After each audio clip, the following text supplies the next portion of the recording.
하나님 말씀 고린도 후서 13장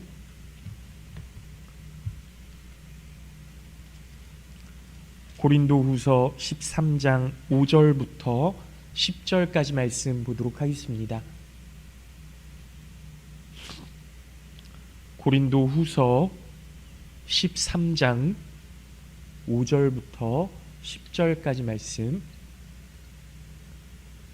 신약성경 300쪽입니다.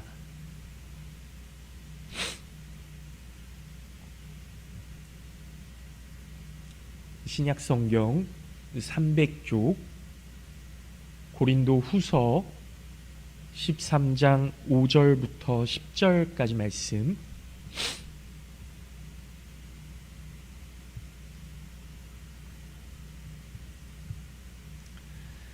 제가 봉독해서 읽도록 하겠습니다.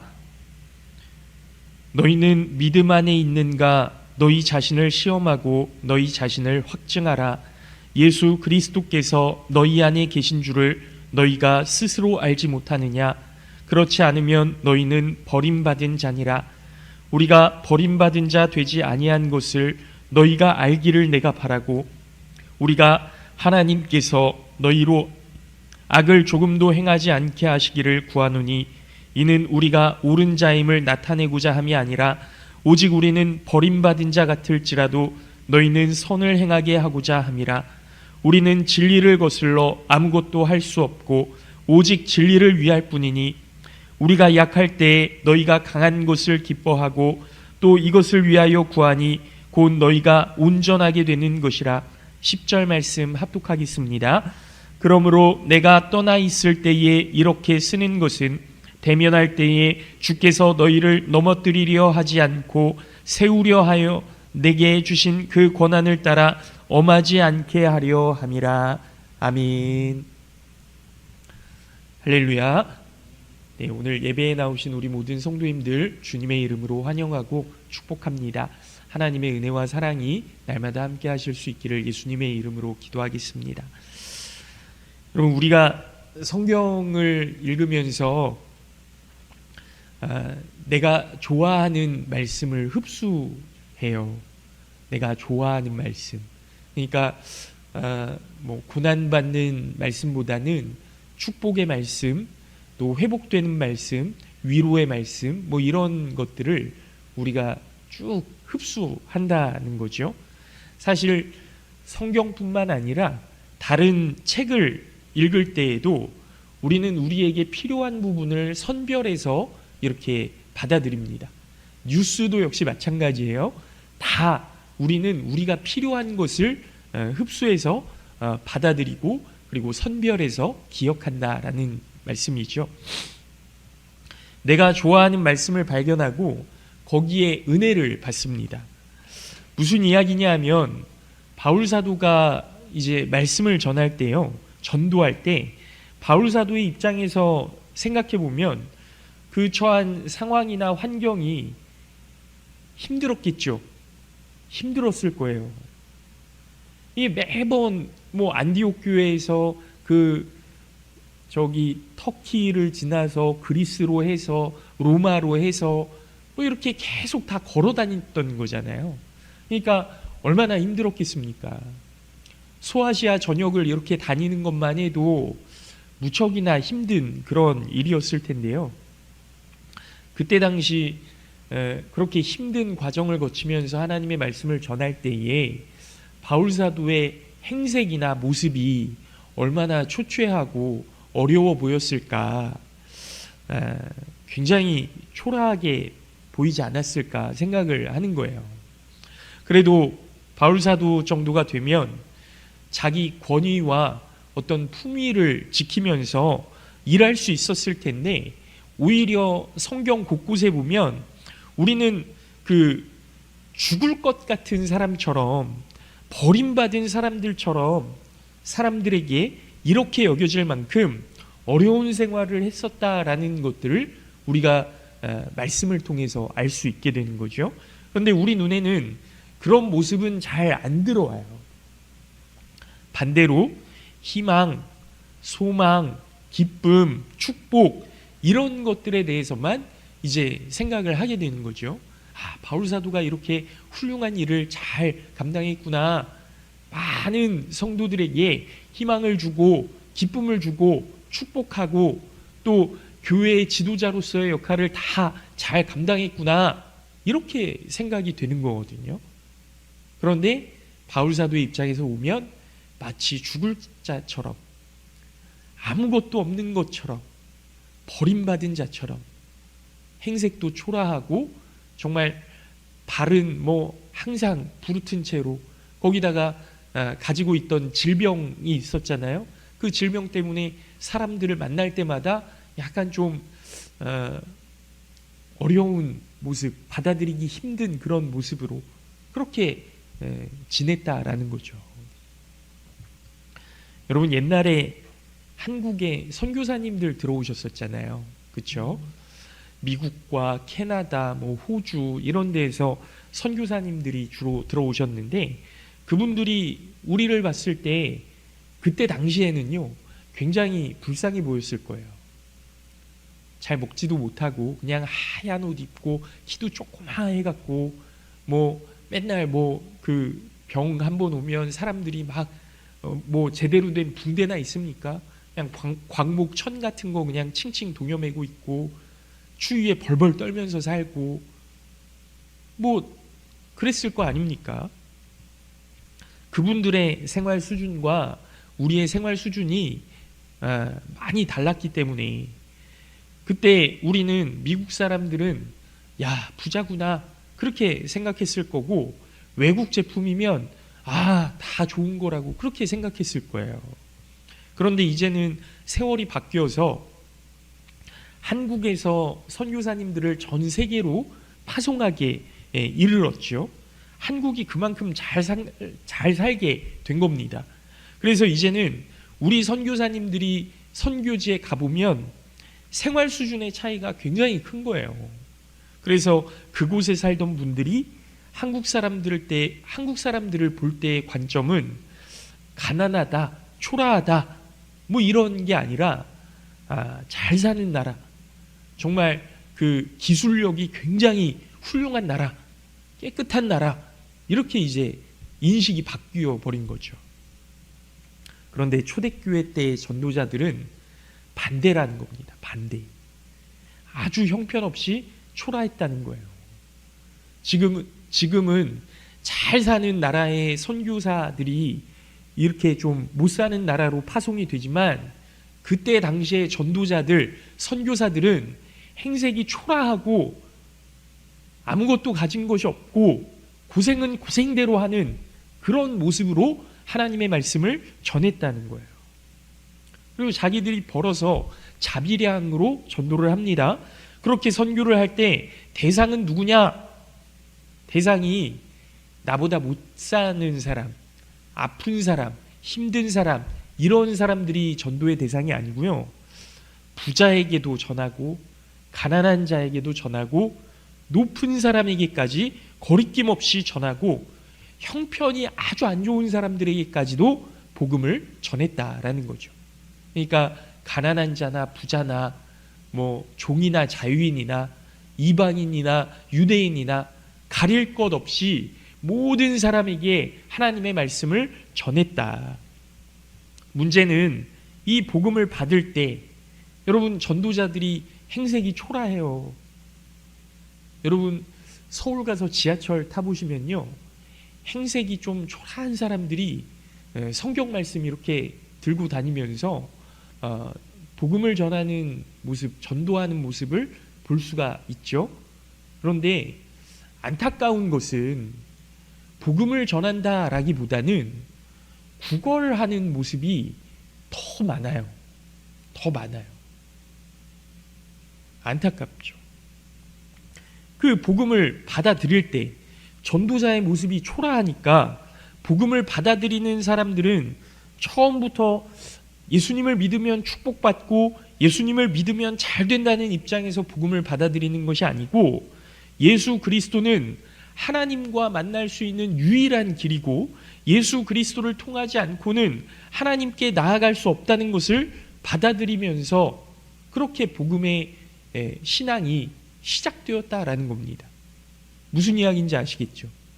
그냥 잘 사는 사람이 간증하면서 복음을 전하면 예수님 믿으면 저렇게 복받고 잘 살게 되는구나, 이렇게 사람들이 인식을 하잖아요. 그런데 그렇지 않았다라는 거죠. 행색이 초라한 가운데 정말 그럼에도 불구하고 내가 열심히 돈을 벌어서 그 재산을 가지고 물질을 가지고 막 복음을 전하다 보니까 여기에 진짜 뭔가가 있구나, 예수 그리스도를 통하지 않고는 하나님께로 나아갈 수가 없구나, 이것들을 받아들이게 됐다는 거예요, 사람들이. 그러니까 복음의 순수성 이외에는 아무것도 없었다는 겁니다. 그런데 입장이 바뀌어져서 선교사님들이 부자 나라에서 오기 시작한 거예요. 그분들이 후원도 하고 사회적으로 지원하는 것도 있습니다. 복음을 받아들이는 입장에서는 복음 자체도 필요하지만 도움도 필요하고 사람들의 지원도 필요하고 하니까 복음보다도 어떻게 보면 지원이나 그 도움의 손길을 더 원해서 하나님 말씀 들으면 저런 거 도와준대, 저 양반 와서 하는 이야기 조금 들어주면 쌀도 주고 뭐도 주고 한대. 그래서 그렇게 받아들이게 되는 거예요. 그러나 초대교회 신앙인들은 복음이 처음부터 조건이 아니었다는 겁니다. 처음부터 그들이 받아들인 복음의 내용은 하나님과의 관계였다는 거죠. 하나님과의 관계. 지금 우리가 하나님과 죄로 인해서 단절되어 있는 삶을 살고 있지만 예수 그리스도를 믿으면 하나님과 화해되어서 하나님의 자녀로 살아갈 수 있게 된다. 이게 이제 복음의 시작이었다라는 거예요. 그래서 부자였든지 가난하든지 복음을 받아들인 사람은 하나님과의 관계가 구원인 줄로 믿고 그렇게 받아들였다. 그렇기 때문에 그들의 신앙의 순수성은 탁월하고 또 차원이 높은 것이었습니다. 그럼에도 불구하고 바울 사도가 복음을 전하다 보니까 핍박도 있고 환난도 오고 서럽기도 했던 거죠. 바울 사도는 그렇다고 쳐도 성도들은 내가 잘 살고 있는데, 가진 것도 있는데, 명예도 있는데 고난이나 핍박이나 환난이 올 것을 예상하고도 복음을 받아들일 필요가 있었을까? 그렇기 때문에 믿음이 막 흔들리기 시작하는 거예요. 내가 왜 이렇게 고생해 가면서 하나님을 믿어야 되나? 여기에서 믿음이 흔들리는 거죠. 그래서 바울 사도는 너희는 믿음 안에 있는가 너희 자신을 확증하고 시험해보고 점검해봐라, 이렇게 이야기하는 겁니다. 오늘 말씀의 제목이 너희 자신을 확증하라 라는 제목이에요. 여러분 믿음 생활하시면서 힘드실 때가 많죠. 오늘도 추운 날씨 속에서 이 추위를 뚫고 교회로 와서 예배를 드려야 되나 뭐 여러 가지 생각이실 수 있어요. 하지만 나오셨잖아요. 이 자리에 오셨잖아요. 내 안에 정말로 하나님을 사랑하는 믿음이 있는가? 하나님이 나와 함께 하심을 믿는 믿음이 있는가? 하나님께서 내 길 인도해 주실 줄을 믿는가? 오늘 점검해 보시고 시험해 보실 수 있는, 그래서 나는 하나님의 사람입니다 확증할 수 있는 우리 모든 성도님들 되시기를 예수님의 이름으로 축원합니다. 흔들리지 말고 믿음에 굳게 서라는 거예요. 분명 초대교회 상황과 지금의 상황이 다르더라도 사람들은 신앙생활 하다가 흔들리는 조건들이 많습니다. 지금 우리가 믿는 믿음의 내용은 하나님과의 관계가 첫 번째인지 아니면 조건이 첫 번째인지, 이것이 바뀌어지면 우리 신앙생활은 언제든지 바람에 흔들릴 수 있는 거거든요. 그러니까 하나님과의 관계, 이걸 점검해 봐야 된다는 거죠. 첫 번째로. 여러분 은혜를 받을 때 다양한 경험들이 있습니다.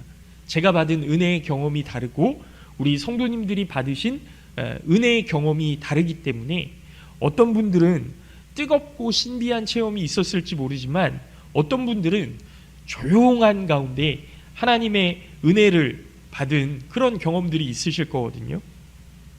우리 감리교회의 존 웨슬리 목사님은 여러 대를 걸쳐서 목회자 집안이었고요. 정규 신학을 거쳐서 신학에 대한 고민을 많이 하고 신앙의 원칙에 대해서 잘 아는 분이었는데 한 가지가 없었습니다. 이게 뭐였을까요? 지식은 많아요. 경험은 많아요. 주변의 환경도 아주 좋아요.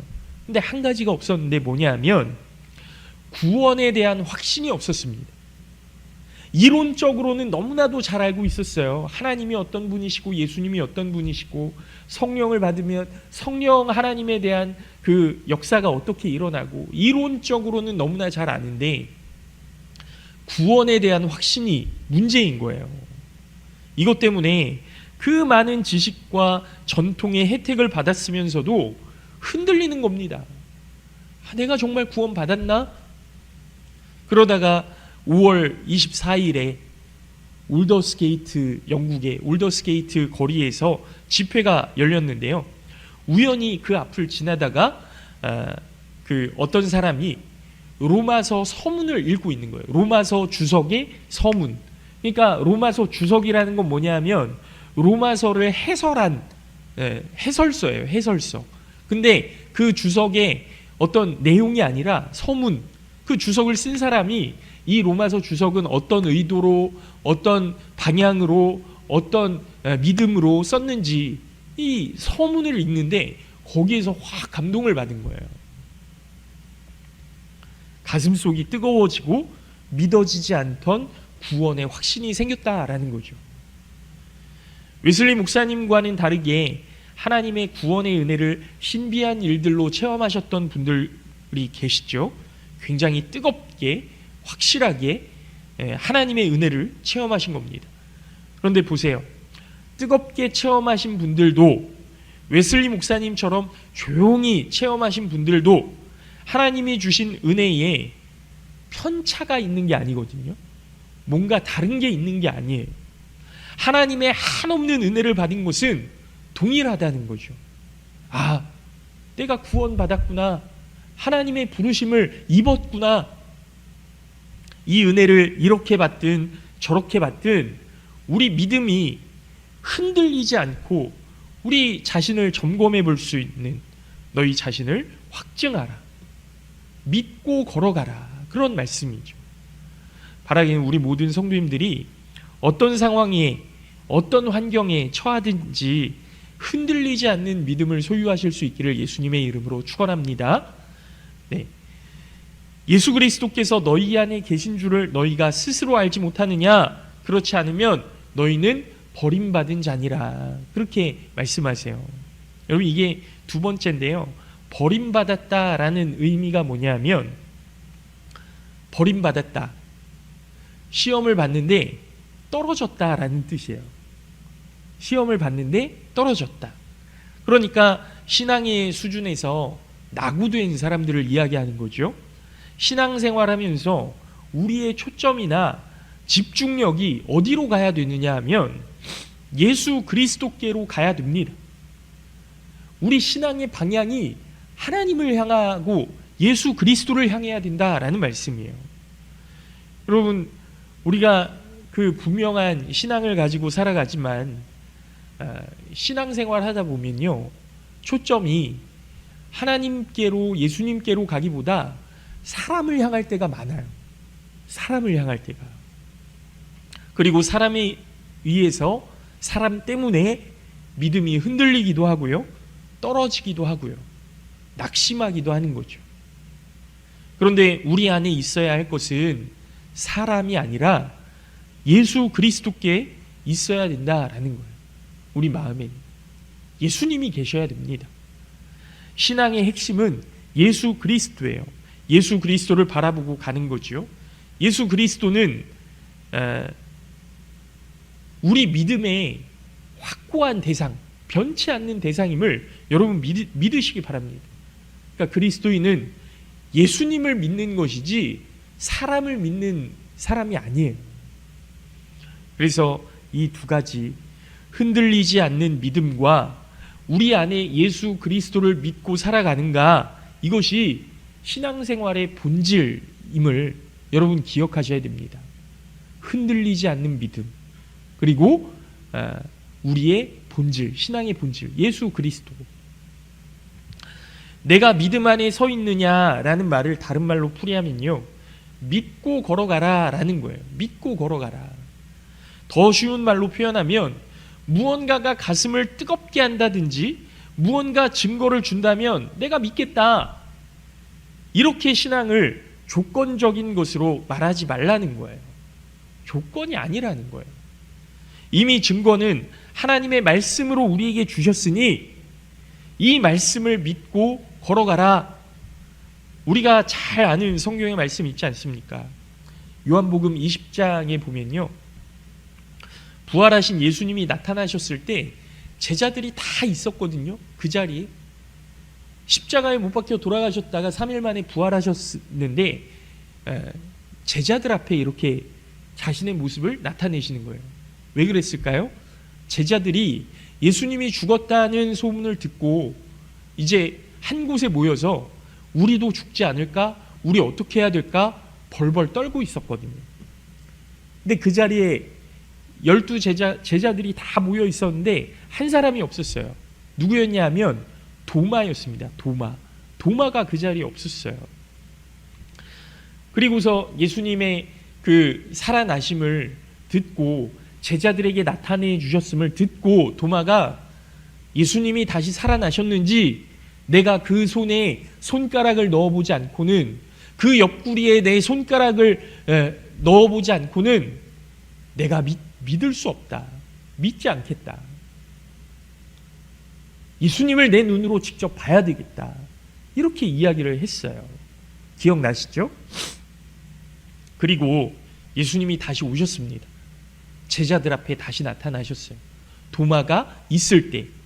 그래서 요한복음 20장 27절 말씀을 보면요, 도마에게 이르시되 내 손가락을 이리 내밀어 내 손을 만져보고 내 손을 내밀어 내 옆구리에 넣어보라. 그리하여 믿음 없는 자가 되지 말고 믿는 자가 되라. 이렇게 말씀해 주세요. 도마가 대답하여 이르되 나의 주님이시오 나의 하나님이십니다. 예수께서 이르시되 너는 나를 본고로 믿느냐? 보지 않고 믿는 자들은 복되도다. 그렇게 말씀해 주시거든요. 여러분, 은혜 주셔야 믿겠다고 생각하십니까? 하나님 우리 기도 제목에 응답해 주시면 제가 정말 믿겠습니다. 하나님 음성 들려주시면 제가 정말 믿겠습니다. 흔들리지 않겠습니다. 우리 신앙이 이런 건가요? 여러분, 거꾸로 생각하세요. 믿고 가면 은혜를 주십니다. 믿으시기 바랍니다. 하나님의 말씀을 믿고 가면 하나님께서 은혜를 주실 줄로 믿습니다. 이미 하나님의 말씀을 우리에게 주셨는데 어떤 증거가 더 필요하냐는 거예요.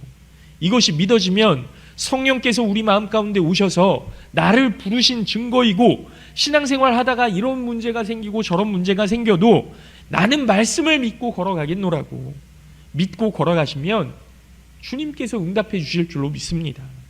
그래서 바울 사도가요, 너 자신이 믿음 안에 있는가 자신을 점검해보고 너 자신을 확증하라, 흔들리지 말라, 이렇게 말씀해 주시는 거예요. 그리고 예수 그리스도께서 너희 안에 계신 줄을 깨닫지 못하느냐, 알지 못하느냐, 그렇게 권면하는 것이죠. 그러므로 성도는 예수 그리스도를 바라보아야 합니다. 이것이 바르게 되지 않으면 우리가 가지고 있는 지식도 소용이 없고요, 우리의 경험도 무너지고 마는 거예요. 모든 것이 다 소용이 없습니다. 그리고 마지막으로 7절 말씀을 보면요, 하나님께서 너희로 악을 조금도 행하지 않게 하시기를 구하노라, 그렇게 말씀합니다. 하나님께서 너희로 악을 조금도 행하지 않도록 그렇게 하시기를 구하노라. 악을 거부하라는 거죠. 악을 거부하라는 것에서 한 걸음 더 나아가서 너희는 선을 행하는 자가 되라, 이렇게 말씀하시는 거예요. 악을 행하게 되지 않기를. 여러분, 그런데 누가 악을 거부합니까? 누가 선을 행합니까? 믿음의 사람이 행할 수 있는 거거든요. 믿음의 사람. 다른 사람들은요, 할 수가 없어요. 악을 거부하고 선을 행하는 사람은 무조건 믿음이 있는 사람입니다. 여러분, 저는 교회 학교에서 설교할 때요, 악에 대해서 이렇게 설명했었어요. 무조건 외워라. 악이 뭐냐? 죄가 뭐냐? 하나님과 떨어져 있는 상태다. 계속 얘기해요. 악이 뭐냐 하면 하나님과 떨어져 있는 상태. 죄가 뭐냐 하면 하나님과 떨어져 있는 상태. 하나님과 떨어져 있으면 그것은 무조건 죄이고 악일 수밖에 없어요. 왜요? 하나님과 떨어져 있으니까. 우리는 진리를 거슬러서 아무것도 할 수 없고 오직 진리를 위할 뿐이니, 이렇게 말씀하죠. 말씀은, 이 말을 쉽게 풀이하면 우리는 하나님의 뜻이면 가고 하나님의 뜻이면 멈춰선다, 이 의미거든요. 하나님의 말씀에 순종하는 것이 선이고 하나님의 말씀을 떠나는 것이 악이라는 겁니다. 하나님의 뜻이면 누가 막을 수 있습니까? 하나님의 뜻이 아니면, 진리가 아니라면 누구도 그 일을 행할 수가 없는 거죠. 여러분, 이게 그리스도인의 원칙입니다. 바울 사도는요, 진리를 위해서 일하고 있다고 확신하고 있는 거예요. 그러니까 누가 옆에서 말려도 흔들리지 않는 거죠. 내 목숨이 위태하다고 해도 흔들리지 않는 거예요. 우리가 약할 때에 너희가 강한 것을 기뻐하고, 여러분, 전도자가 약하게 될 때에도 너희 믿음이 강해지기를 바라고, 이것을 위하여 구하노니 곧 너희가 온전하게 되는 것이라. 온전하게 되는 것이 뭡니까? 여러분, 생각해 보세요. 물건은요, 상처 입으면 복구가 안 돼요. 회복이 안 돼요. 회복이 가능한 것은, 생명이 있는 것들은 회복이 됩니다. 상처를 입었어요. 시간이 지나요. 약을 발라요. 그러면 살이 오르잖아요. 낫잖아요. 뼈가 붙잖아요. 물건은 이게 안 된다니까요. 여러분, 이 강대상 제가 새 걸로 만들 수 있습니까? 아니요, 만들 수 없어요. 생명이 있어야 회복이 되는 거예요. 그러면 여러분, 사람은 회복이 될까요? 안 될까요? 사람은 회복이 될까요? 안 될까요? 되겠죠. 회복이 돼요. 그런데요, 중요한 건 뭐냐면 그 안에 생명이 있어야 회복이 되는 거예요. 생명이 있어야. 하나님은 원래 사람을 회복하는 존재로 창조하셨습니다. 실패했어도 일어설 수 있어요. 그런데 하나님을 떠나 있는 상태에서는, 생명을 잃어버린 존재가 되어서는 회복이 되지 않는 거예요. 회복이 되지 않는 거예요. 성경에 온전하게 된다는 것은 상처 입고 무너진 것이 다시 회복된다는 의미거든요. 그래서 바울 사도는 이 복음을 듣고 믿음을 가지고 있으면 너희가 회복하게 된다, 살아나게 된다, 온전하게 된다, 이렇게 말씀하고 있는 겁니다. 그러니 믿음 안에 있어라. 예수 그리스도를 바라봐라. 흔들리지 말아라. 그러면 반드시 회복된다. 여러분, 미국의 16대 대통령 누군지 아시죠? 미국의 16대 대통령, 너무나 유명하신 분, 아브라함 링컨 아닙니까? 여러분, 저는 미국의 몇 대 대통령 잘 모르는데요, 이분만 알아요. 16대 대통령은 아브라함 링컨. 근데 여러분, 17대 대통령 아브라함 링컨이라는 훌륭한 대통령 뒤에 다음 대통령, 17대 대통령 앤드류 존슨이라고 하시는 분인데요. 앤드류 존슨. 여러분, 이 앤드류 존슨 대통령이 3살 때 아버지가 돌아가셨대요. 3살 때. 너무너무 가난해서 학교 문턱에도 못 가봤답니다. 10살 때 돈을 벌어야 되니까 양복점에 취직을 했어요. 10살 때. 워낙에 성실해서 차근차근 돈을 모았고요. 그리고 결혼도 했습니다. 결혼을 한 다음에 글씨를 배웠대요. 그러니까 문맹자였던 거죠. 결혼한 뒤에 여유가 생겼든지 뭐 어찌어찌해서 필요해서 배웠든지 그제서야 글을 배웠던 거예요. 독학을 하고 공부를 해서 정치에 뛰어들었습니다. 나중에 주지사가 되고 상원 의원이 되었는데요. 초등학교도 못 나온 사람이 뭐 상원 의원까지 하면 굉장한 것 아닙니까? 그러다가 링컨이 대통령이 되었을 때 이 앤드류 존슨이 부통령이 된 거예요. 대통령 다음 2인자가 된 거죠. 똑같은 사람이죠. 사실 링컨 대통령도 초등학교를 못 나왔으니까, 근데 부통령도 초등학교를 못 나온 사람을 임명을 한 거예요. 그래서 둘이 대통령 부통령 하다가 링컨 대통령이 암살을 당하잖아요. 총에 맞아서. 그리고 나서 17대 대통령 후보로 이 분이 나오게 된 거예요. 여러분, 대통령 후보는 혼자가 아니잖아요. 상대가 있잖아요. 상대가 있으니까 저쪽 상대편에서 이렇게 질문합니다. 한 나라를 이끌 대통령이 초등학교도 못 나왔다니 말이 됩니까? 그 물음에 앤드류 존슨이 뭐라고 이야기하냐면, 여러분, 저는 지금까지 예수 그리스도가 초등학교를 나왔다는 이야기를 못 들었습니다. 예수님도 초등학교 못 나오셨죠? 하지만 전 세계를 구원의 길로 지금도 이끌고 계십니다. 이 나라를 이끄는 힘은 학력이 아니라 긍정적인 의지이고 미국 국민의 지지입니다. 이렇게 이야기했다는 거예요. 그 말을 듣고 국민들이 앤드류 존슨을 대통령으로 뽑아줬습니다. 여러분, 그분이 하신 일이 많은데요. 그 구소련의 땅이었던 알래스카를 미국이 돈을 주고 사거든요. 이 앤드류 존슨 이분이 하신 일이에요. 그러니까 여러분, 생각해 보십시오. 믿음이라는 것은 무엇입니까? 믿음이라는 것. 믿음이라는 것은 하나님을 바라보고 하나님과의 관계 속에서 영원을 발견하는 거예요. 영원을. 우리의 수명은 전도서에서도 나오지만 70이요, 80, 뭐 많이 살아봐야 100세, 뭐 이렇게 우리의 한계가 있지만 하나님과 연결되어진 그 관계 속에서 하나님이 우리를 영원히 살게 하신다. 우리 안에 생명을 발견하게 하신다. 하나님께 희망을 발견하게 하신다. 여러분, 이게 하나님과의 관계 속에서 영원을 발견하는 거거든요. 하나님과의 관계 속에서 인간의 한계를 넘어서 넓어지는 겁니다. 믿음이라는 것은 사람을 하나님과의 관계 속에서 깊은 통찰력을 가진 사람으로 만들어 가시는 거예요. 여러분, 믿음은 무조건 부자가 되는 것이 아닙니다. 사람을 만드시는 겁니다. 왜 그렇습니까? 지금도 저 천국도 다 하나님의 나라이기 때문에 그렇습니다.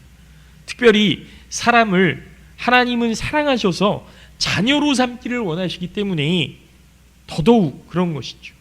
믿음을 가진 사람만이 바른 가치관을 갖고 흔들리지 않고 이길 수 있기 때문에 너 자신을 시험에서 점검하고 확증하라.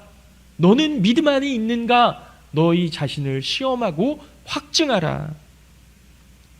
흔들리지 말고 걸어가라.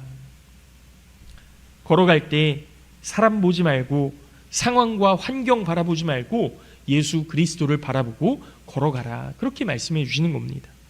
여러분, 신앙생활은 이 간단한 두 가지 원칙에서 벗어나면 제대로 된 신앙이 될 수 없음을 여러분 꼭 기억하시기 바랍니다. 예수 그리스도를 바라보시기 바랍니다. 우리 스스로를 시험해 보시기 바랍니다. 믿음 안에 있는가? 그리고 그 믿음이 흔들리지 않는 믿음인가? 그래서 여러분, 2026년 하나님께서 기뻐하시는 모습으로 살아가실 수 있기를 바라고 그 믿음으로 승리하시는 우리 모든 성도님들 되시기를 예수님의 이름으로 축원합니다. 잠깐 기도하겠습니다.